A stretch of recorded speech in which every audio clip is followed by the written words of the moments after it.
Hey there. This is Dean Walker on the Poetry of Predicament podcast, and today's kind of an unusual episode. It's an update from the state of Oregon in what must be about the fourth month of coronavirus in the United States and, of course, elsewhere in the world. But the USA is number one now in the world in terms of infection rates and absolutely deplorable federal government response, and also some other disturbing, more local response as well. So I'm going to give you a little bit of an update from here in Oregon, where on the average mainstream media report, Oregon rarely is showing up on the map these days, literally. We are just starting to show up because our governor is doing a tremendous job. Her name is Kate Brown, and she's really standing up to a formidable amount of course, resistance. And she's keeping our numbers ridiculously low. But I think it's because she's privy to some of the projections for the state of Oregon if we stay on the course that we're on. We're going to get to that in just a minute, but let me start with this.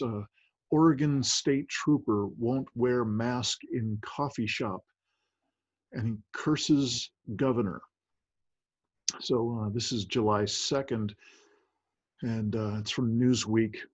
And so let me just tell you a little bit about it. You can follow along on the screen if you like. At least one Oregon State Trooper took issue with Governor Kate Brown's new mandate ordering residents to wear face coverings in public.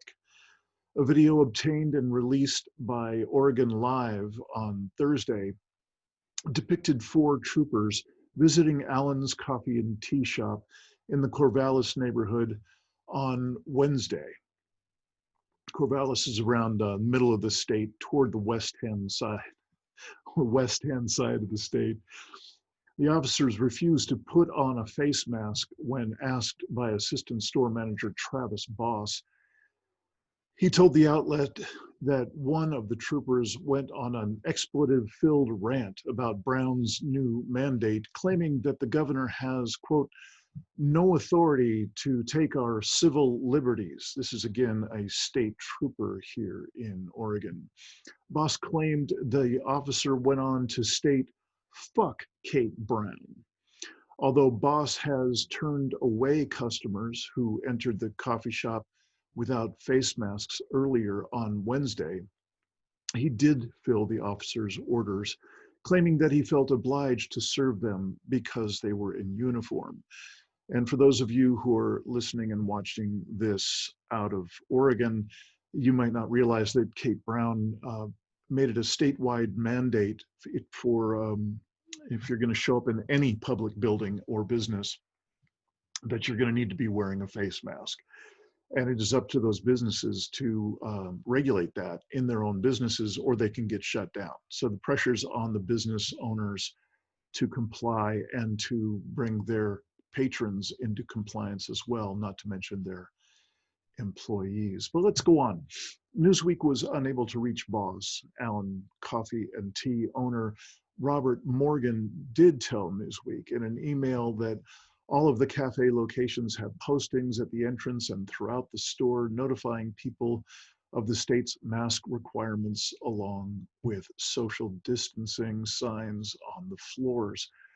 The coffee shop also sent a memo to all employees on Tuesday explaining the operation guidelines that now require workers, customers, contractors, and vendors to wear face covering at all cafe locations.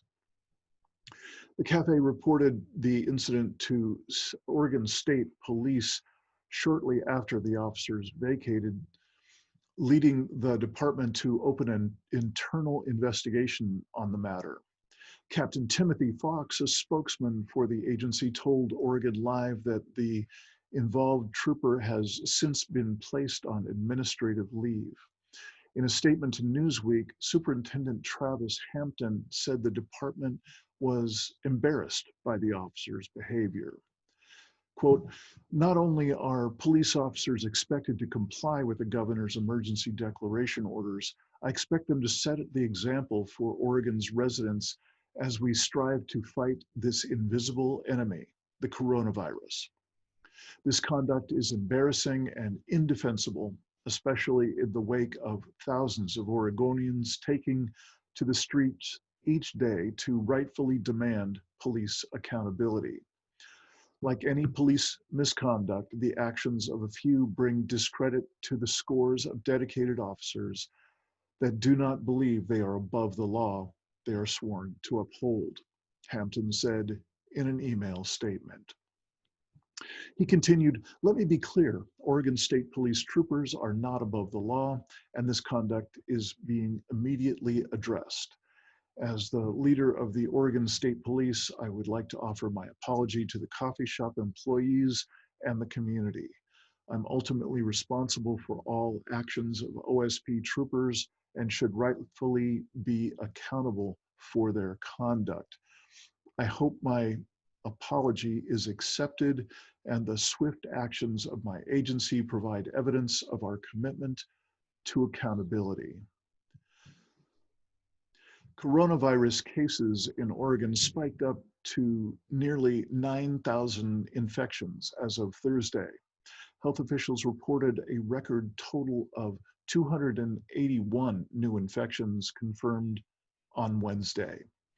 The state's governor threatened to close businesses again if people refuse to comply with the new mask order, which requires residents 12 and older to wear face coverings when visiting indoor public areas. Those caught in defiance could be subject to misdemeanor charges. Your actions will determine whether our businesses across the state can stay open, Brown said during a press conference, and your actions will determine, frankly, whether we can open schools in the fall. Meanwhile, the United States reached a new grim record of more than 50,000 new coronavirus cases reported in one single day on Wednesday. Okay, and here's the second article that I wanted to bring out for you. I mentioned it in the first article. It's Oregon could see 5,000 new COVID-19 cases a day by mid-July if trends continue, researchers warn.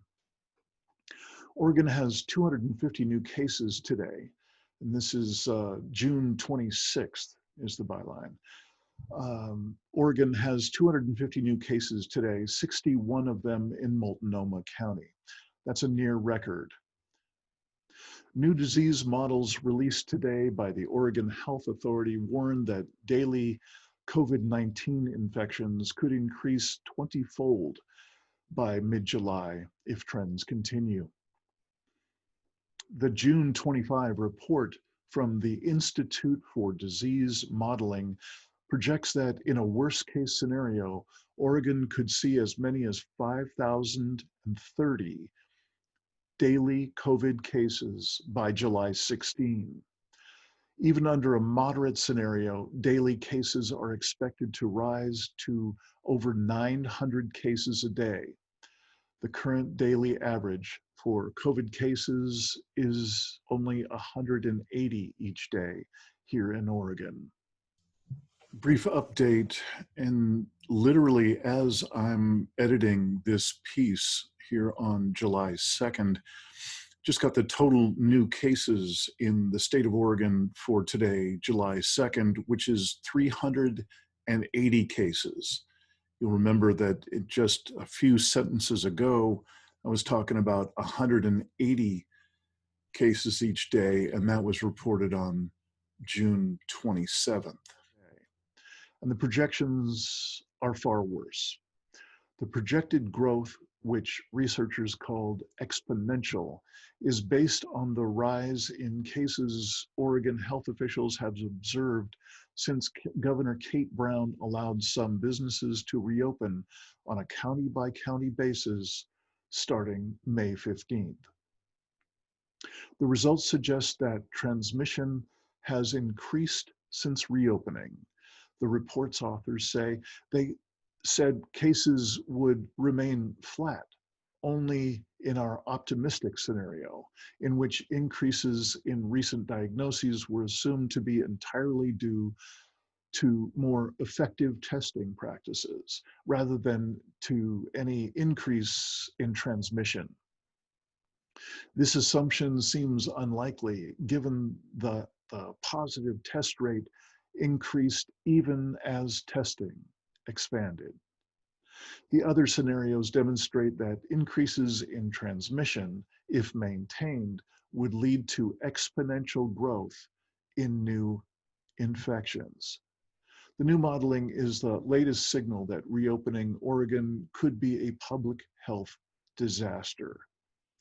As Willamette Week reported Thursday, nearly half of COVID-19 cases in Multnomah County cannot be traced to a source, meaning the disease is probably more widespread than officials know.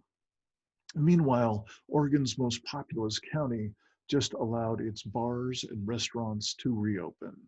And reporters on the ground last week observed that some patrons weren't following social distancing rules and some bars weren't enforcing them.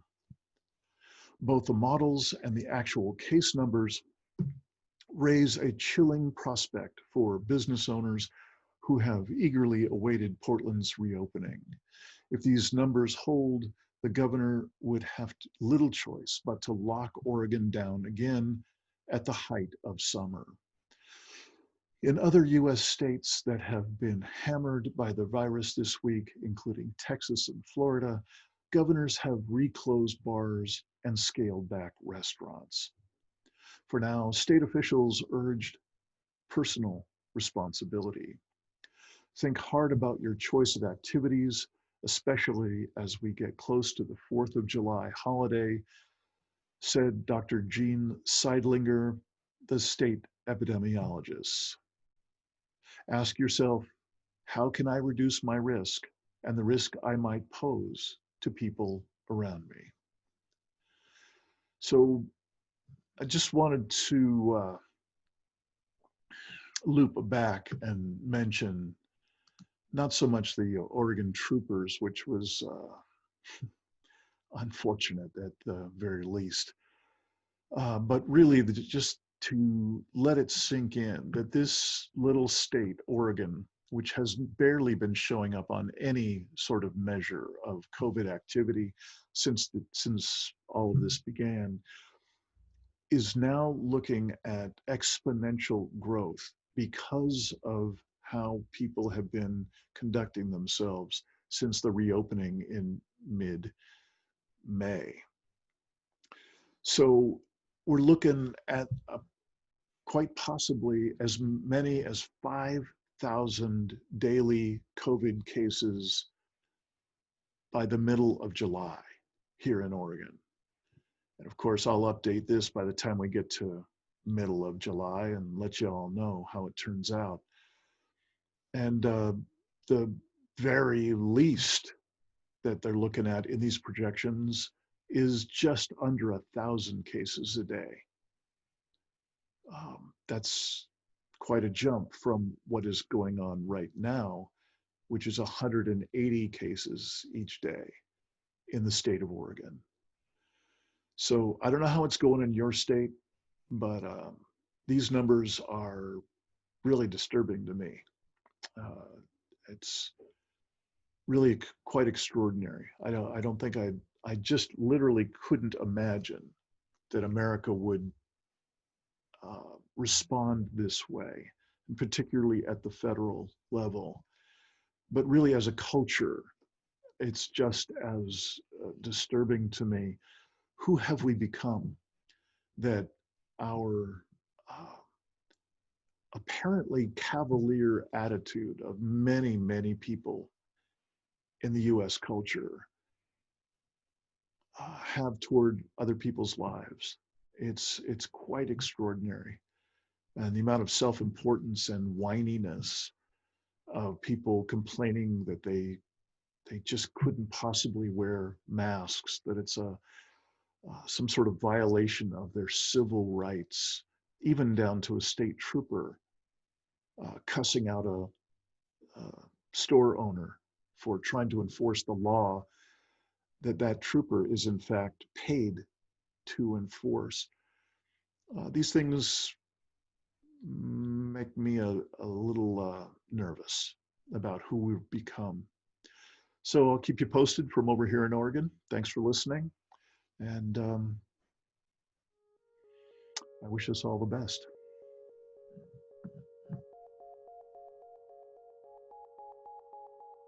Thanks for watching another episode of the Poetry of Predicament podcast, produced by Dean Walker and the Living Resilience Alliance, www.livingresilience.net.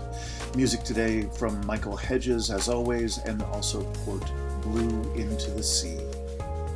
Also available on our website, www.livingresilience.net, is a wide array of articles, online learning series, arranging group and individual resilience coaching, and sign up for our every other Tuesday free support group that we call Safe Circle Calls.